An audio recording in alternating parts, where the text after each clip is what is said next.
ব্যবসার মাধ্যমে এই অঞ্চলের পর্যটকদের ওঠা নামা বা পর্যটকদের আগমনকে যারা বৃদ্ধি করেছে, সেই পর্যটনের সাথে যুক্ত ওনার যারা রয়েছে, মালিক পক্ষ যারা রয়েছে, তাদেরকে আমাদের বিদ্যালয়ের পক্ষ থেকে আজকের বিশ্ব যে পর্যটন দিবস ওয়ার্ল্ড ট্যুরিজম ডেতে আমরা আপনাদেরকে স্বাগত জানাচ্ছি। এবং আজকে আমাদের বিদ্যালয়ে আরেকটি আকর্ষণীয় অনুষ্ঠান রয়েছে, food festival, Falakata food festival, তাতেও আপনাদের সুস্বাগত জানাচ্ছি।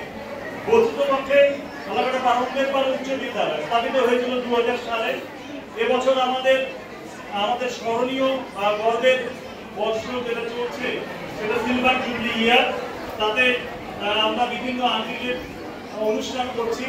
আমরা আমাদের সূচনা পর্ব শুরু করে দিয়েছি জানুয়ারি মাসে।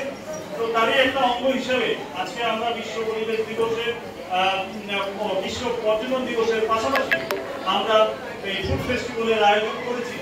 আমাদের বিদ্যালয়ে একটা বিভাগ রয়েছে ট্যুরিজম অ্যান্ড হসপিটালিটি ম্যানেজমেন্ট, যাতে আমরা শেখাই, বিদ্যালয়ের মাস্টারমশাইরা শেখান কিভাবে ট্যুরিজমের যে বিভিন্ন বিষয়গুলো আছে তার জ্ঞান তাদেরকে দেওয়া হয় এবং তাদের পাশাপাশি কৌশল শেখানো হয়। একজন টুরিস্টকে কিভাবে আপ্যায়ন করতে হয়, তাকে কিভাবে হসপিটালিটি দিতে হয়, সেই বিষয়গুলো শেখানো হয়। এবং সেখানে দাঁড়িয়ে এটা একটা জব অপরচুনিটির বিষয়ের একটা সাবজেক্ট। তো সেই কারণে আমরা আজকের দিবসে যারা এই অঞ্চলে পর্যটনের সাথে যুক্ত সেই মালিকদের আমরা ডেকেছি, তাদের সাথে আমাদের বাচ্চারা আজকে একটা ইন্টারেক্টিভ সেশন করবে। তারা যে শিখেছে সেই শিক্ষাটা প্রকৃতপক্ষে যথার্থই কিনা বা বর্তমানের সাপেক্ষে সেটা সঠিক কিনা বা আরো কিছু ঘাটতি বা তাদের কিছু ফিল আপ করতে হবে, সেই বিষয়গুলো নিয়ে আজকে তাদের সাথে আলোচনা করবে।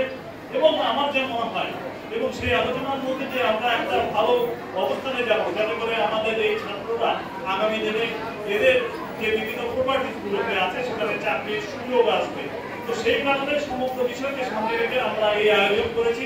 সেই আয়োজনে আপনারা যারা এসেছেন সকলকে আমি আবারও পুনরায় স্বাগত জানাচ্ছি এবং আমরা সকলে মিলে আজকের এই অনুষ্ঠানকে একটা সুন্দরতর করে আমাদের শিক্ষার্থীদের আগামী দিনে একটা চাকরির সুযোগ করে দেবার যে একটা পথ আগামী দিনে খুলে যাবে বলে আমার বিশ্বাস। সর্বোপরি